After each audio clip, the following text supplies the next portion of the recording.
Welcome to Rich Coppens Kempo Karate Studio in Syverson, Pennsylvania. This video is going to be on the speed bag. It's an apparatus that I teach some of my students, especially those that want to learn boxing skills. But it's also a great cross-training apparatus, not only for cardio, but for upper body development, shoulders, muscles. Okay, and also very good for hand and eye coordination. So if you're trying to develop proper timing with your hands, this is a good apparatus for doing that, just like the double end bag. You can check out my other video where I did the double end bag blindfolded.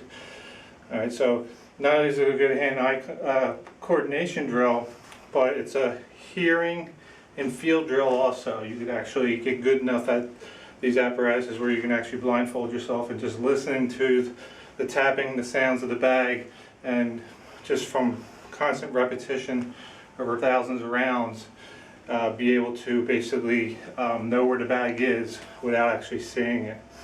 Alright, so that's a whole nother different level in training. But it's pretty a lot of fun to do and pretty challenging. So just a couple different things that I do. I'm going to show you different types of bag workouts that I do and show my students. Okay, so there's some basic ones that are done in a lot of boxing gyms. And there's some really good videos out there of guys who are gotten so good at these bags.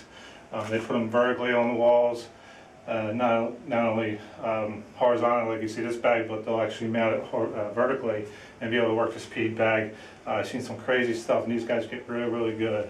Okay, so you can really go crazy and get fully addicted to this type of apparatus, like any apparatus, and really master it if you really want to put the time in. Okay, so what's important here with the speed bag is to keep your hands above the round of the ball. Okay, what I mean by that is my hand, I want to strike down onto the bag, and I don't want to be hitting the bottom part of it, and you'll get that jarring motion. Okay, it's also going to mess your timing up. So you're basically forming a small circle here, depending on the type of drill that you're working. This is one of the smaller bags. I also have a bigger one that I use. It just gives you a different feel and a different rhythm and timing with each drill that you work. So one of the ways of getting comfortable with just working speed bag is just letting the bag hit back up onto the steel plate. Okay, so from here.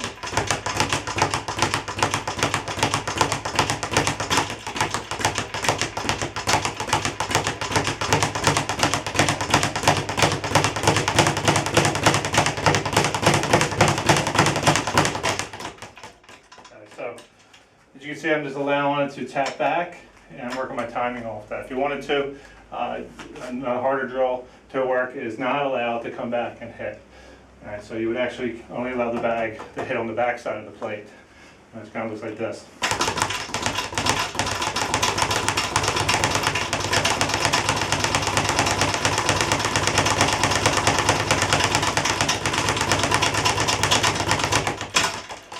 So then you can switch back if you wanted to in between. You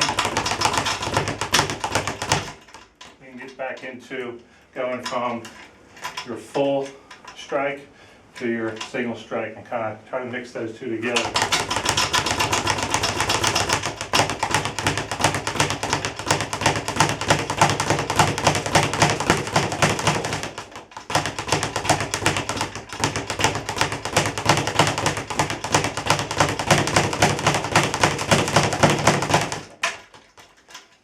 Okay, so you see there's a lot of other types of drills that you can work on this. One that I've kind of come up with myself. I don't know if it's new to everybody out there, but somebody else might have done this before. But something I came up with on my own was working elbows. And now I've seen elbows worked in with some other professional bag workers who are, like I said in other videos, you'll see they've gotten so good at this. Not only do they work this type of routine and this routine, but they go sideways and they insert the elbow. Okay, so I started with inserting the elbow, but being in the Kempo, I put it into a figure 8 pattern as a part of a drill that I came up with. So we're going to do figure 8.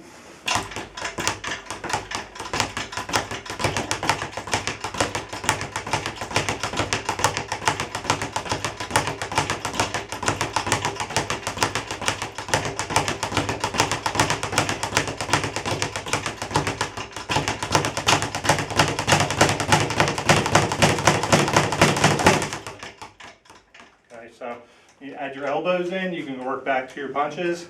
And so now you're not only working your hands, but you're working the timing of your elbows. And you keep single, backside, and however way you want to mix up that drill, you can do that, and you can make hundreds of different types of drills out of that by just mixing up the different timings. Okay, so it's a really neat apparatus to work. You know, if you don't have this apparatus, I recommend it if you're looking to work on hand-eye coordination, shoulder development, learn to keep your hands up. Another thing is long periods of time keeping your hands up. We don't normally do this, jack the elbows up, but in this apparatus you do, but what that does is really burns out your shoulders and really conditions them, so you get used to keeping those hands up so they don't start dropping down, you know, later on in the fight, or you know, if you're into the ring fighting, you know, or tournament fighting, your hands won't start coming down that soon. You'll have to be conditioned enough that you'll be able to keep those hands, you know, where they belong. Okay, so another good reason for working this type of apparatus. Okay, so that's about it. Don't forget to check out my other videos. Okay, please subscribe. Check out my website, www.rckempo.com, and check out my Facebook page, Rich Coppens Kempo Karate Academy. Okay, thank you.